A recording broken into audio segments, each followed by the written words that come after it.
This is Just a Few Questions. I'm Marc Sims. My guest is John Kugler. John Kugler is the managing editor of SubX.News. Welcome to the show, John Kugler.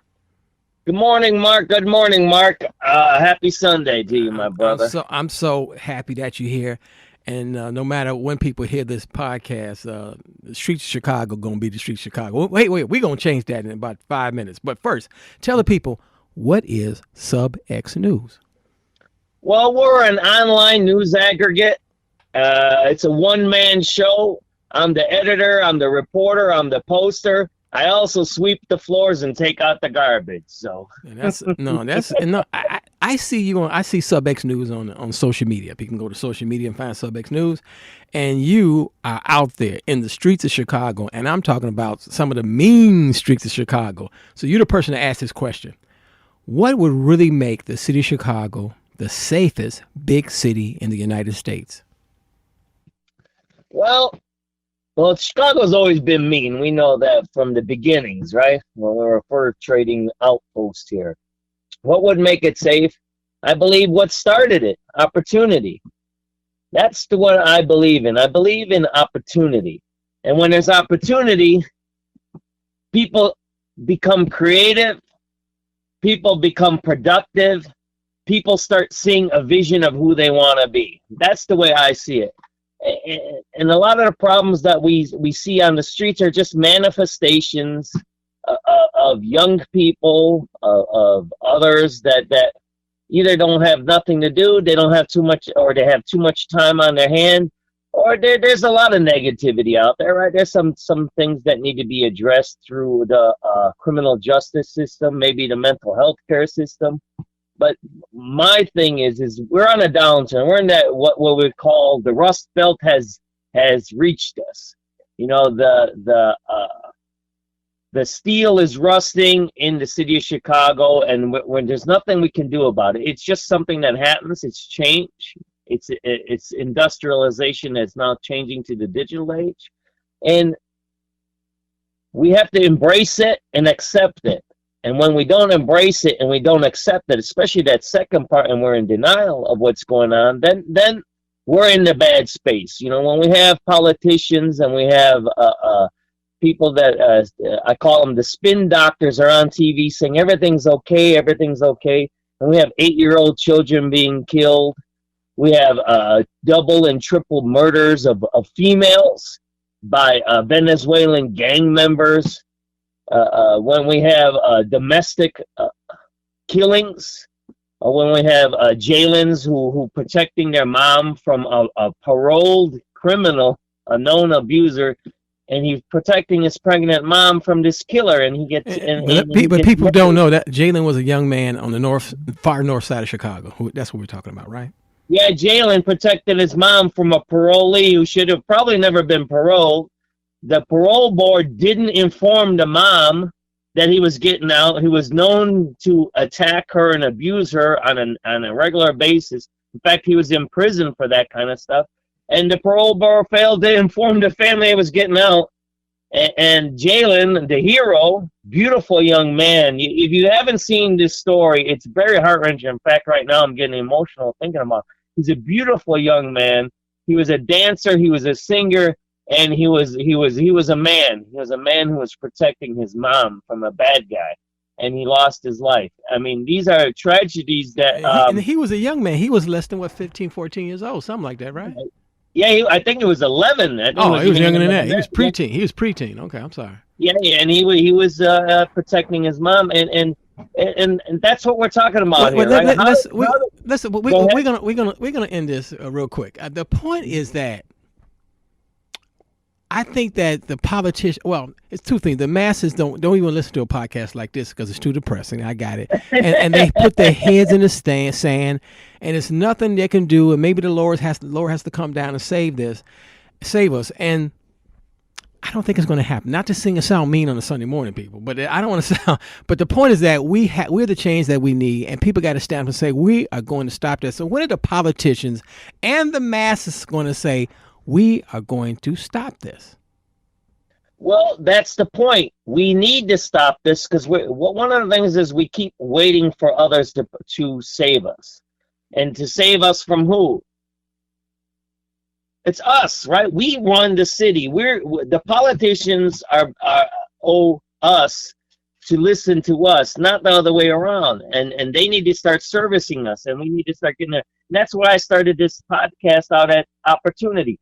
The politicians are there is to be that gateway to opportunity. They're the ones that should be bringing businesses into the city, not chasing businesses out with high taxes, right? With some laws that make it hard to do business here or hard to live here, or create issues that people don't agree with. Politicians aren't there to do what they want.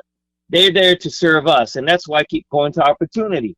Kids need to have places where they can go and learn a skill, where they can figure out what they want to be, what they want to do, who they want to be, right? There needs to be factories. There needs to be businesses out there that can give jobs. There's no jobs in Chicago. There is no the jobs. thing about you mentioned John Kugler. You mentioned the Rust Belt. The Rust Belt days are over because now we're about to do this AI thing, and the AI is going to what do you call misplaced, whatever, get some white collar jobs out the way. So this right. AI thing is real. A lot of people are going to be okay, but a lot of other people ain't going to be okay. But this is the bottom line. Do you think the city of Chicago, the state of Illinois, just in the United States across the country, we don't spend money on human development?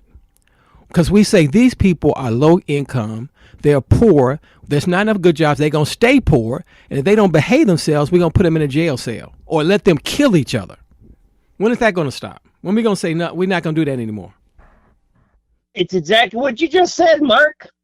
And now you got, and then the way they address is they do harm reduction. They give free pipes and needles to people, and they say, well, we're going to let you do drugs. We're going to let you not be able to read. We're going to lower the standards rather than raising the standards. It's exactly what you just said. Are these jobs, these digital jobs that are supposed to be the future, are they going to be the ones that our citizens and our young people are going to be able to fit? And I say no. Where do we see that in our schools, right, that's happening? Where do we see that robust engagement with young people to give them the skills to be successful in those opportunities that are coming? Again, it's opportunity. It's not about crime. It's not about mental illness. It's about giving somebody some opportunities for a vision. I always go back to this, and some people, you know what? I won't even say that anymore. I always go back to this: keep hope alive. You know who said that, right? Yeah, but I know Jesse Jackson. But the thing about it, you were in the education system for many years, and the system is the system. I don't want to beat up on the current mayor here, City of Chicago, right now per se. But he's from that system. He is from the CTU. He's an organizer. And he's not really trying to change the system. The systems have to change. The institutions have to change. Who is demanding that the institutions and the systems must change for the least of the lower class, the underclass, the poor people here in the United States and the city of Chicago? We have to demand it, and we can't wait for that guy, right? You just said he's from the system and he's not changing the system. What's the first thing the man says? I need money. Money is not opportunity. Opportunity has nothing to do with money. Think about those early pioneers that came to this country. We can call them colonizers, whatever you want to call them. They went across the land. They were getting shot by arrows. They were getting diseases, whatever you want to say about our history. But they grasped opportunity.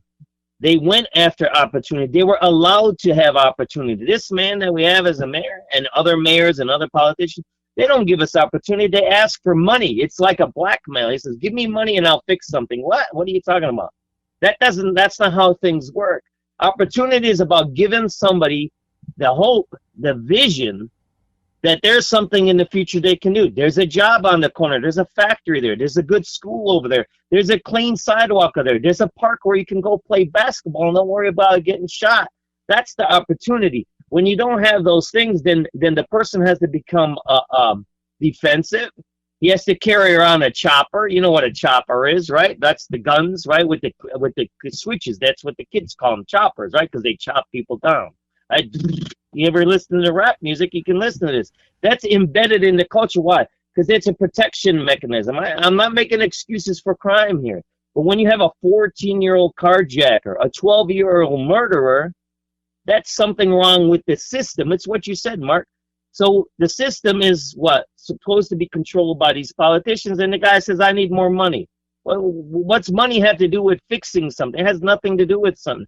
You're a politician, you're a school leader, you're a business leader, you're whatever it is. Why aren't you putting out these opportunities, especially for young black men? There is no opportunities for young black men to get into the middle class, to get into these. Do you actually believe that these young black men are going to be these digital workers? Does anyone on this podcast believe that? Come on now. Of course, we all know we're almost done, John. You know that's not going to happen, Mark. Come on. I know we're almost done. The skills pay the bills, and you were in the system, right. and I went through the system many years ago. And for some of us, and people get tired of me saying this, but because see, people who did well in school don't understand the pain I went through. The system can crush your academic skills and thus crush your spirit. Some people get over it. The TV news and all this they show the people who are outliers who get over the BS. But most of us really don't get over it, and people don't even know what kind of harm that 13-year education system put you through, the harm that was given to you. And so some people don't have the skills. So how or when the leaders or the masses, like I said, are going to say, hey, we're going to demand that this education system is going to give these young people the skills that will pay the bills. And I mean pay big bills. Well, what we need to do is we need to stop waiting for that man on that white horse to come and save us. That's the person. We can't wait for saviors. And the second part is, and this might be a little radical here for especially us people in Chicago, we need to start getting rid of these politicians. We need to remove them from office. We need to get rid of them. If they're in our way, we need to get rid of them. And secondly, if they're in our way and not doing their job, then we need to do what we need to do. I'll say this one story, and then we'll be done.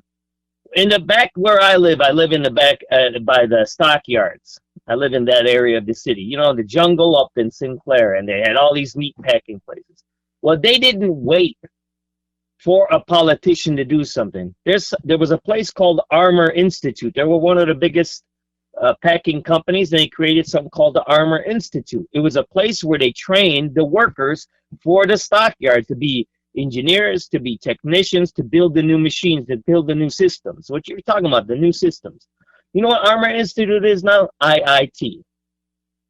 So the companies, the people, the capitalists, the workers actually created the system they needed to train the people inside of their own workplaces. They didn't wait for the politicians to make the school system. They created the school system. When we keep waiting, we're not going to get it. That's what I'm trying to say. We need to create our own opportunity. If these people are obstructing us, if these politicians are obstructing us and keep asking for money, we need to get rid of them. And then if they want money, let them go get a job somewhere else. If they can't do their job and facilitate opportunity for our young people, they need to get away. That's my message today. We need opportunity for our young people, especially young black men. That's our biggest resource in Chicago.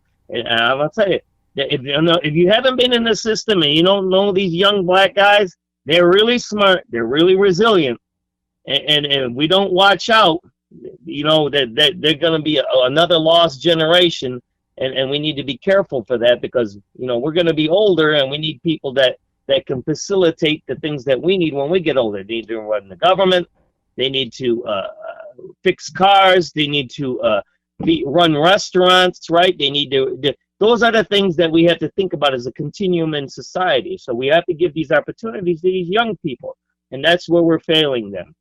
I believe we are. So I hate to be on that. No. I'm going to send this podcast right to the mayor of Chicago and the powers that be. Thank you, John Kugler, for being my guest. Well, you always have those strings, and I love you, Mark. Keep doing that good work that you do on the internet. You're a great guy. Okay.